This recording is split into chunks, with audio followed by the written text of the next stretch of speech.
Hi, Mama. It's me, Yogi. When I found out Mother's Day was coming, and also your birthday, I knew that I wanted to help you celebrate. So I asked Dad to find me something really unique. Listen, this is just for you.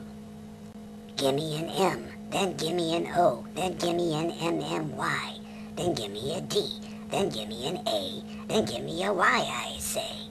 What's that spell? I don't know.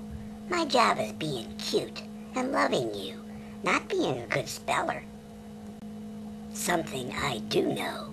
Mother's Day is a special day, and since I have the best mama in the world, I wanted to honor you with this song to make your Mother's Day and birthday just a little bit more special. So, for you, Mama, even though you say you don't love me, you can't fool me, 'cause I can tell that you do.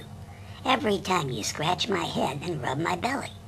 That's why I give you free lickings of your feet. It's my way of saying I love you. I have an angel in my life. That angel is you.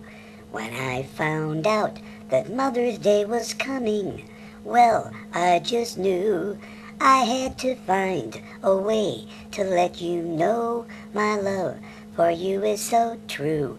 I wish you Happy Mother's Day and also happy birthday. My angel, my mommy, I love you.